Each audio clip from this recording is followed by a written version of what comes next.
Hey guys, Jay here, your local realtor here on the big island of Hawaii.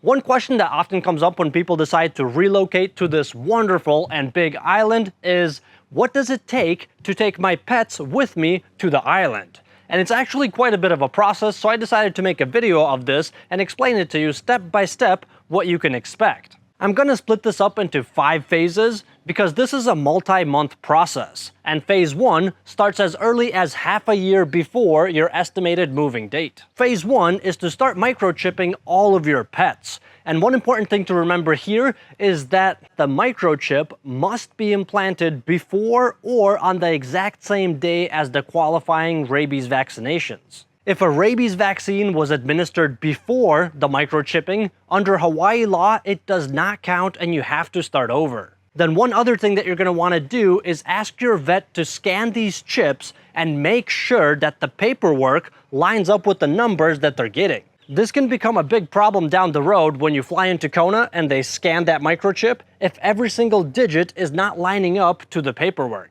And about the rabies vaccines, your pet has to have at least 2 vaccines in its lifetime, and whenever those vaccines were administered, they have to be at least 30 days apart. And of course, the most recent vaccine must not be expired upon your arrival to Hawaii. And the third hoop that you're going to have to jump through is the rabies blood test, which has to be done by an authorized USDA vet. The blood samples then need to be sent to an approved lab for testing. And one important thing to remember here is that when you go to your vet to get this blood testing, make sure that you specify that the results are directly submitted to Hawaii so nothing gets lost in the process. After the blood samples are shipped out, there's a mandatory 30-day waiting period that only begins after the lab receives this blood sample, not the day that the sample was taken. And just a warning, some of these labs can get very busy at certain times of the year, so instead of 1 month, it might take 2.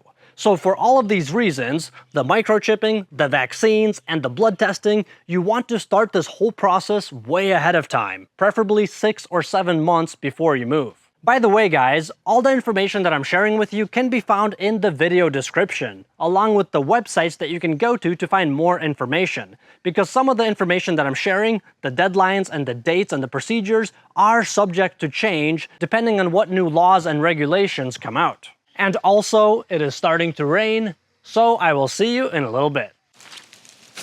Alright, I'm back. This is the next day, and yesterday it was rainy, today it's too sunny. So I hope you don't mind, I'm going to be sitting under the tree just to prevent camera glare and just because it gets hot in the sun. Okay, so we're on phase 2, which is 2 to 3 months before your travel date. One of the most important things you're going to want to do now is to hire a local vet on the Big Island to meet you at the airport. In order to have your pet directly released at the airport, the vet has to do all the checks and make sure everything's okay right there on the spot when you land. And as far as I know, if you're flying into Honolulu on Oahu, you don't have to prearrange this because somebody is always there that will be able to help you.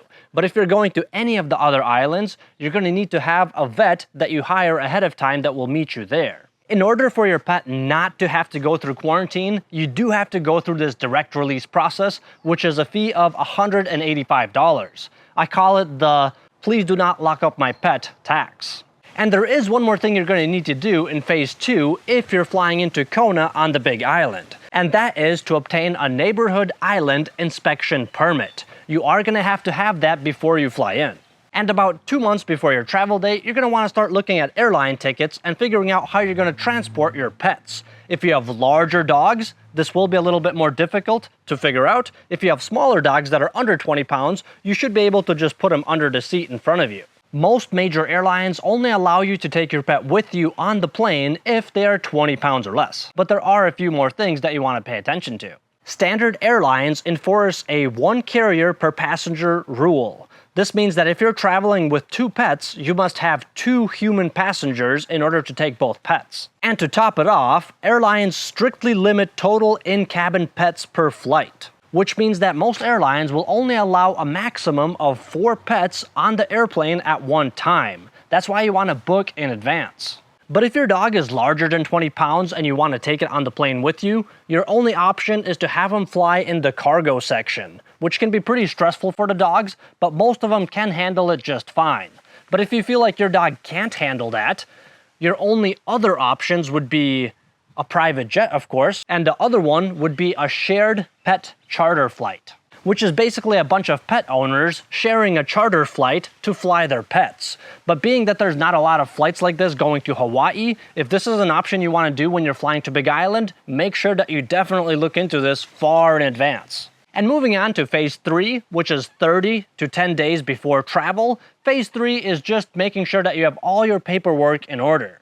You're going to want to make sure that you submit the animal quarantine station package, the completed dog and cat import form, original rabies certificates, and payment at least 30 days prior for neighbor island processing. And double check and make sure that all of your fees and permits are paid for.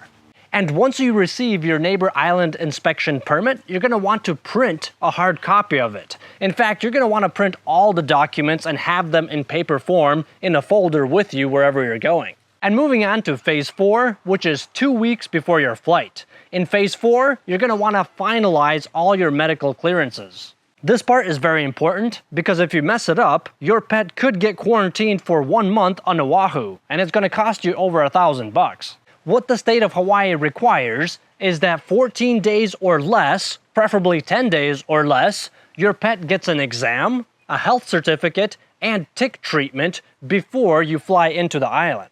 If you do this 15 days before your flight or more, then your pet will not qualify for the direct release at the airport. And finally, phase 5, the day of travel. The most important thing that you're going to want to remember here is to have the physical folder with all your printed copies for your pet with you at all times. This will really help you avoid any hiccups. Once you land in the Kona airport, your pet or pets are going to be taken to a designated area in the airport where the accredited vet that you scheduled far in advance is going to meet you there, do all the checks, scan the microchip, and sign off on the direct release form. After he signs off, you are finally done with this process and are free to go and enjoy the biggest and the best island in Hawaii. This entire process from beginning to end is probably going to end up costing you $1,200 per pet. This may be more or less depending on how expensive your vet visits become. And that is all I had. If you have any questions, please let me know in the comments below. And always remember that if you're looking to buy property on the Big Island, I'm here for you. All my contact information can be found in the video description. Thanks so much for watching, and I'll see you next time.